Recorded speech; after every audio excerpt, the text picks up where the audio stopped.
और बड़ी खबर का रुख करते हैं। आपको बता दें कि माइक्रोसॉफ्ट के सर्वर में खराबी आई है, जिसकी वजह से दुनिया भर की उड़ानें प्रभावित हुई हैं। कुछ फ्लाइट भी कैंसिल हुई हैं और कुछ देरी बुकिंग और चेक इन भी नहीं हो पा रहा है। तकनीकी गड़बड़ी के बीच माइक्रोसॉफ्ट ने जानकारी दी है कि हमारी सेवाओं में अब निरंतर सुधार देखने को मिला है। तो ये बड़ी जानकारी, जिसके तहत आपको बताते चले कि थोड़ी असुविधा का सामना भी करना पड़ रहा है, क्योंकि माइक्रोसॉफ्ट के सर्वर में खराबी आई है, जिसकी वजह से दुनिया भर की उड़ानें प्रभावित हुई हैं। इसकी वजह से कुछ फ्लाइट जो कि कैंसिल हुई हैं, कुछ में देरी से बुकिंग का सामना करना पड़ रहा है और चेक इन भी नहीं हो पा रहा है। तकनीकी गड़बड़ियों की वजह से असुविधा का सामना करना पड़ रहा है। हालांकि इन सब के बीच में माइक्रोसॉफ्ट ने जानकारी भी दी है कि हमारी सेवाओं में अब निरंतर सुधार देखने को मिला।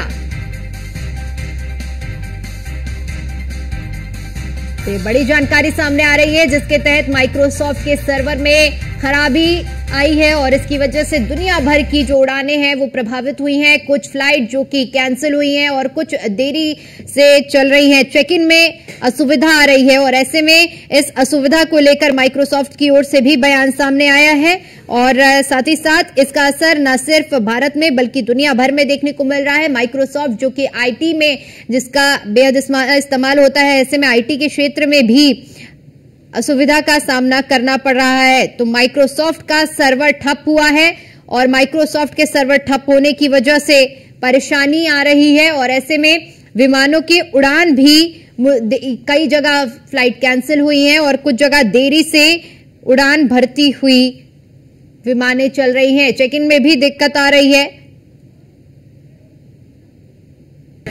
टिकट नहीं मिल रहा है, बोल रहा है कि सर्वर डाउन है। परेशान है हम लोग। बच्चे लोग को बंगलौर के लिए है, तो बच्चे को नहीं, ऑनलाइन भी नहीं हो रहा है। यहाँ के काउंटर पर मिल जाएगा, ये है वो है। फिर आए यहाँ पर तो कहता है कि नहीं, सर्वर डाउन है। सर्वर डाउन बोल रहा है, तो क्या कहा जाएगा। Our laptops are not to be switched on at all, but the issues in the airport is, I think, the Digi Yatra is not working. A lot of us have gotten so used to the seamless, contactless transition into the airport.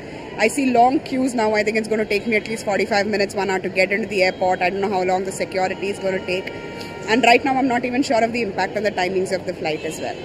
Flight भी बहुत delay गई है, passengers परेशान भी हुए। Last moment तक passengers आते रहे, क्राउडेड हो गया था बहुत ज़्यादा। At SHA security hold area बहुत क्राउडेड हो गया था। सारी flights at IndiGo also, IndiGo की कंटिन्यू फ्लाइट्स रहती हैं, उन लोगों का भी बहुत, मतलब सब कुछ बहुत क्राउडेड हो गया था। पैसेंजर्स बहुत परेशान हो गए थे। गेट नंबर हमें सबको मैनुअल लिखने पड़े। जिनके गेट नंबर चेंज हो गए थे उन लोगों को पता नहीं था कैसे कहाँ जाना है, क्या करना है।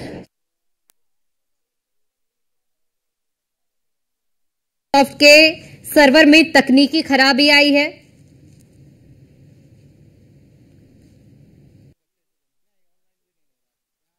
काउंटर पर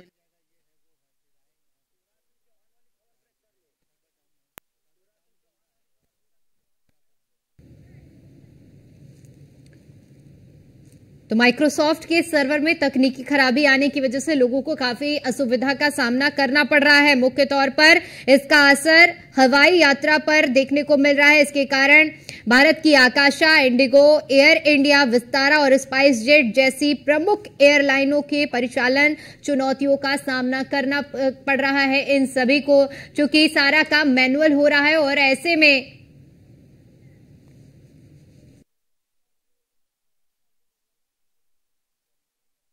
लोगों को असुविधा का सामना करना पड़ रहा है। माइक्रोसॉफ्ट के सर्वर में तकनीकी खराबी आई है।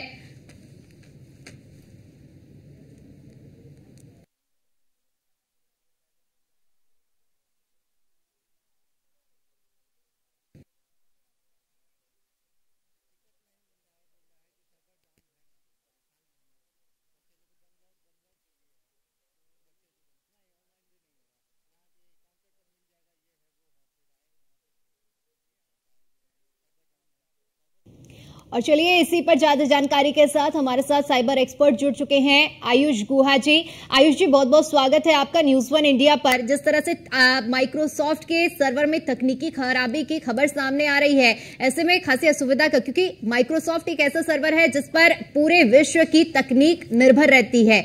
ऐसे में अब इस तकनीक की खराबी को किस तरह से देखा जा रहा है, क्या बड़ी वजह है इस तकनीकी खराबी के पीछे?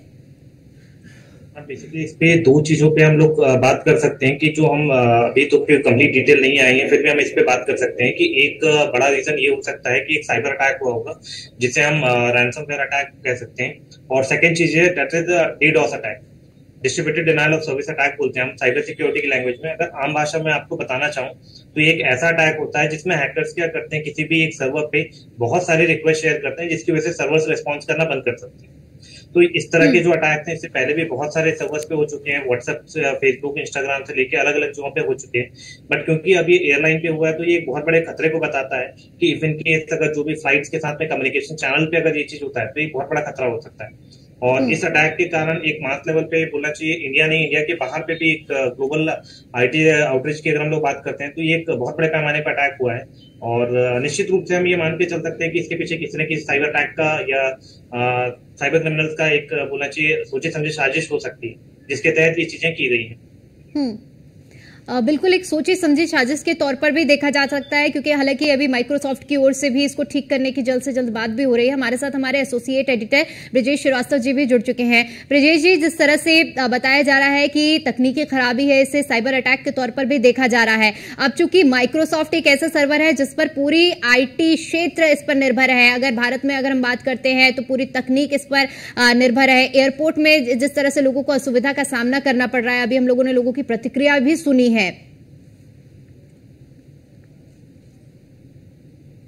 तरीके से जितना भी टेलीकम्युनिकेशन है, जितना भी आपका जो है इंटरनेट पर चलने वाली टेक्नोलॉजी है वो कोलैप्स कर रही है। वो फिर चाहे IT कंपनियां हो या फिर इसके साथ ही एयरपोर्ट हो या फिर बैंकिंग सिस्टम हो, लगभग ये सारा कुछ कोलैप्स कर रहा है। और जिस तरीके का माइक्रोसॉफ्ट का जो सर्वर है, यूं तो पिछले 10 घंटे से ओवरऑल जो है ये सर्वर डाउन हो रहा है, लेकिन अब पूरा ये जो क्राइसिस है ये वर्ल्ड वाइड सामने आ रहा है। सबसे ज्यादा असर उड़ानों पर पड़ा है। आप देखिए पूरे देश भर में, ये तो पूरी दुनिया भर में इसका असर पड़ा, लेकिन अगर हम बात हिंदुस्तान की करें तो हिंदुस्तान में हर जगह पर भी जो एयरपोर्ट है वहां पर लोगों की भीड़, पैसेंजर्स की जबरदस्त जो है आपको भीड़ देखने को मिल रही है।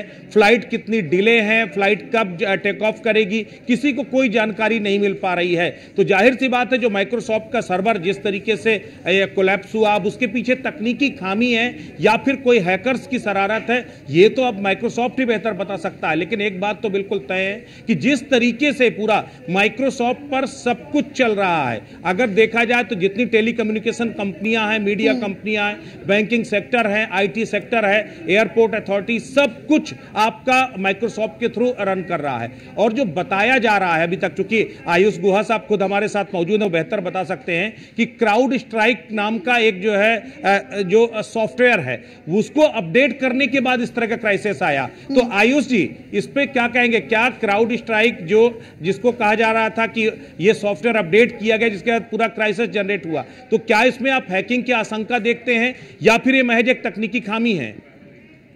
जी हाँ, बेसिकली इसमें दोनों चीजें हो सकती हैं। टेक्निकल ग्लिच के कारण भी ये हो सकता है, बट मेजॉरिटी इसमें चांसेस ये हैं कि ये किसी न किसी अटैक के कारण हो सकता है। जनरली क्या होता है, जब भी कोई स्क्रिप्ट बनती है तो हम लोग एक अटैक की बात करते हैं, 0 डे अटैक। 0 डे अटैक में क्या होता है, कोई भी सॉफ्टवेयर आपका लॉन्च होने से पहले ही हैकर्स क्या करते हैं, उसमें कुछ अपनी स्क्रिप्ट जो है या मैलिशियस फाइल या आम शब्दों में बोला जाता है एक तरीके का वायरस होता है, उसको माइन कर देते हैं। तो जब भी इस तरह का अपडेट या कोई भी चीजें होती है तो एक मास लेवल पे अटैक होता है। इससे पहले भी एक कंपनी थी जो कि बुकिंग के डिवाइसेस बनाती है, उसके साथ में भी ये हुआ था। तो जितने भी राउटर उस कंपनी के थे उन सारे राउटर्स में ये एक तरह की बग आ गई थी जिसकी वजह से सारे के सारे लोगों के डेटा, बहुत बड़ा मात्रा में डेटा लीक हुआ था। साथ ही साथ में यहाँ पे भी इसी चीज की मैं आशंका बता सकता हूँ कि मोस्ट प्रोबेबली ये हो सकता है कि सॉफ्टवेयर के साथ में कोई मैलिशियस फाइल जो थी वो सर्वर्स में चली गई हो, जिसकी वजह से जो डेटा है, कम्युनिकेशन चैनल, वो पूरी तरह से ठप हो गए। क्योंकि माइक्रोसॉफ्ट जैसी कंपनी के अगर सर्वर्स को इतनी देर तक अगर रोकना है तो इसके लिए निश्चित तौर से कोई ना कोई एक मैलिशियस फाइल का होना जरूरी है। अदरवाइज इनके पास बैकअप सर्वर्स होते हैं और भी बहुत सारी तरीके की टेक्निक्स होती हैं जिनके थ्रू ये बहुत कम समय में रिस्टोर कर सकते हैं, क्योंकि जितने भी माइक्रोसॉफ्ट की बात किया जाए तो ये कोई छोटी कंपनी नहीं है, बहुत बड़ी IT कंपनी है और इनके पास बैकअप सर्वर्स भी होते हैं। और अगर हमारे बैकअप सर्वर्स भी अगर काम नहीं कर रहे हैं तो निश्चित तौर से ये एक इंडिकेशन हो सकता है कि कोई बड़े साइबर अटैक। आयुष जी अभी इस पर और भी बात करते हैं। जो माइक्रोसॉफ्ट क्लाउड आउटेज है जीसान, इस पर कहा जा रहा है कि क्लाउड आउटेज की वजह से ही सारी दिक्कतें हो रही हैं। किस तरीके से कनेक्ट होता है, चूंकि एयरपोर्ट हो, बैंकिंग हो या फिर दूसरी और कंपनियां, किस तरीके से ये प्रॉब्लम, जो सिचुएशन अभी आपको दिख रही है ब्रजेश भाई, ये शायद उससे भी भयानक है। बिकॉज अभी हमको फाइनेंशियल कोई रिपोर्ट है नहीं, क्योंकि स्टॉक मार्केट हो गया, बैंक हो गया, ब्लॉकचेन हो गई, क्रिप्टो करेंसी हो गई, एवरीथिंग वर्क्स ऑन माइक्रोसॉफ्ट 365 जो इनका प्रोडक्ट है उस पर आई है। और BSOD एरर आने की वजह से इनकी स्क्रीन ब्लैक हो जा रही है, ब्लू हो जा रही है, जिसके बाद कोई विंडो का प्रोग्राम काम नहीं कर रहा है, कोई कमांड काम नहीं कर रही है। और कमांड ना काम करने पे अभी जो फाइनेंशियल एरर आने वाले हैं, जो आई थिंक अगले 10-15 मिनट में पता चलेंगे कि उससे क्या इम्पैक्ट हो रहा है, आई थिंक वो ज़्यादा खतरनाक दृश्य है। अभी हम जैसे फ्लाइट सिस्टम की बात करें, क्योंकि वो लाइव कमांड देनी होती है जो इस टाइम पूरी तरीके से ठप हो चुकी थी। फिलहाल I think they are resuming back. अभी एक खबर आई कि सैन फ्रांसिस्को में एयर इंडिया की एक फ्लाइट है, वो रास्ता भटक गई, तो क्या इस तरह क्या ATC का कमांड भी टूट जाएगा इससे? सर देखिए, एवरीथिंग रन्स ऑन सॉफ्टवेयर। अगर सॉफ्टवेयर पे एक कमांड का है, उसका B कमांड पे जानी है और वो उसके बाद सिग्नल देगी, तो I don't think so that कि अगर सॉफ्टवेयर में कोई कमी है, उसमें कोई क्रैश है, तो वो कमांड लेगी। But we have no idea कि एयर इंडिया किस कमांड पे काम कर रही है, तो it's too early to say anything about it.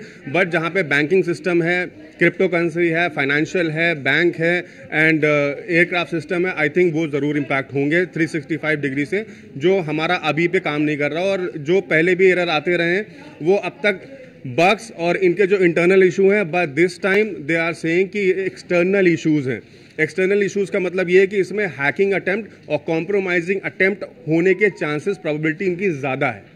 सबसे बड़ी क्राउड स्ट्राइक को अपडेट करने की बात की गई, तो क्राउड अपडेट एक सॉफ्टवेयर है जो एक तरह से साइबर सिक्योरिटी देता है, उसको अपडेट करने के बाद आया, तो क्या हैकिंग के चांसेस हैं क्या? सर कह सकते हैं, बिकॉज देखिए updation is a natural process. कोई भी सॉफ्टवेयर आज हम डालते हैं तो 10 दिन बाद, 15 दिन बाद, 1 महीने बाद उसका अपडेट चाहिए होता है। और ये जो इनका हैकिंग सॉफ्टवेयर है, ये बहुत ज़माने से हमारा एंटी थेफ्ट है, इनका फायरवॉल है, वो लगातार अपडेट होता है। लेकिन ये जो सॉफ्टवेयर है वे यूजली हम लोग बैंक में यूज़ करते हैं, फाइनेंशियल सिस्टम पे यूज़ करते हैं। अगर उस पर कोई अटैक हो सकता है माइक्रोसॉफ्ट के, जहाँ तक उसने बग क्लियर नहीं करे हैं और सिस्टम डाउन हो सकता है, आई थिंक ये बहुत बड़ा इंपैक्ट है माइक्रोसॉफ्ट। एक्सपर्ट मान रहे हैं कि अभी इसमें लंबा समय लग सकता है, तो ये इकोनॉमी को किस तरह इंपैक्ट करने जा रहा है? सर वही मैं कह रहा हूं कि जो सिचुएशन अभी हम देख रहे हैं एयरक्राफ्ट के ऊपर, ये बहुत ही स्मॉल सिचुएशन है।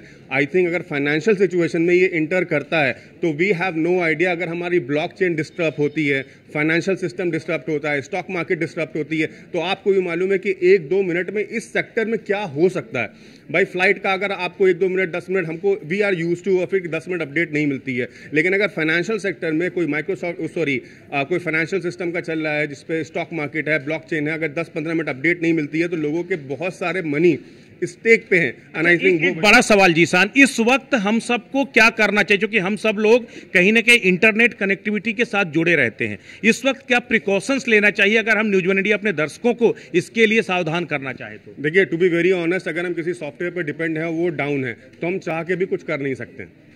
और I mean in order to use, क्योंकि हमारी एक लाइबिलिटी बन गई है कि इसी सॉफ्टवेयर को अडॉप्ट जब हम करते हैं। Right now we are using a Google Android system. अगर हमारे एंड्रॉयड सिस्टम में सारी बैंक की ऐप है, मोबाइल की ऐप है, फ्लाइट की ऐप है, हमारे सारे फाइनेंशियल कॉन्स्टिट्यूशन इसमें ऐड हुए हैं, अगर हमारा कुछ दिक्कत आती है गूगल में, तो I don't think so that कि हमारे हाथ में कुछ है। I mean you can say that कि we are using a smart phone, but we are wait and watch, और I mean we can not say anything until any update comes from Microsoft. बिल्कुल, तो इस वक्त की स्थिति बेहद ही भयावह होती जा रही है, और केवल ये एयरक्राफ्ट पर ही असर नहीं पड़ा, केवल जो है उड़ानों पर ही इसका असर नहीं है, बल्कि ओवरऑल सब सेगमेंट पर इसके असर होने जा रहे हैं। तो ये अपने आप में एक बड़ी क्राइसिस की सिचुएशन जनरेट हो रही है कि माइक्रोसॉफ्ट के एक सर्वर में आई तकनीकी खराबी, वो तकनीकी खराबी किस वजह से है ये कह पाना भी मुश्किल है, लेकिन बावजूद इसके स्थितियां लगातार खराब हो रही हैं और खास करके जो इंफॉर्मेशन का सिस्टम है वो पूरी तरीके से कोलैप्स कर गया है। एक दूसरे को जो जानकारियां हैं यानी बाया इंटरनेट जो जानकारियां हमारे पास आ रही थी वो पूरी तरह से कोलैप्स कर रहे हो। यही वजह है कि सबसे बड़ा इंपैक्ट जो देखने को मिल रहा है वो उड़ानों पर देखने को मिल रहा है। आयुष जी, और किस किस सेगमेंट पर इसका इंपैक्ट देखने को मिल सकता है? जी हाँ, इसके साथ ही साथ में मुझे कुछ इन्फॉर्मेशन मिल रही थी कि ऑस्ट्रेलिया में एक रैंसमवेयर अटैक भी हुआ है और वो भी बहुत मास लेवल पे हुआ है, जिसमें लगभग 12 करोड़ से ज्यादा लोगों का जो डेटा है वो लीक हुआ या हैकर्स के हाथ में चला गया है। सिमिलरली वर्ल्ड वाइड लेवल पे अगर हम लोग देखें या फाइनेंशियल मार्केट की जो हम लोग बात कर रहे थे, अगर इस तरह का कोई अटैक किसी भी फाइनेंशियल मार्केट पे होता है हमारे यहाँ के शेयर मार्केट या बैंकिंग सिस्टम पे, तो ये एक बहुत बड़ा चैलेंज होगा कि उन चीजों से रिकवर कर पाना। साथ ही साथ में एक क्रिप्टो करेंसी मार्केट है बिल्कुल, जिस तरह से क्राइसिस हुआ है इसका असर न सिर्फ भारत में बल्कि पूरे दुनिया में देखने को मिल रहा है। फिलहाल आप दोनों का बहुत बहुत शुक्रिया हमारे साथ जुड़ने के लिए और इस जानकारी के लिए।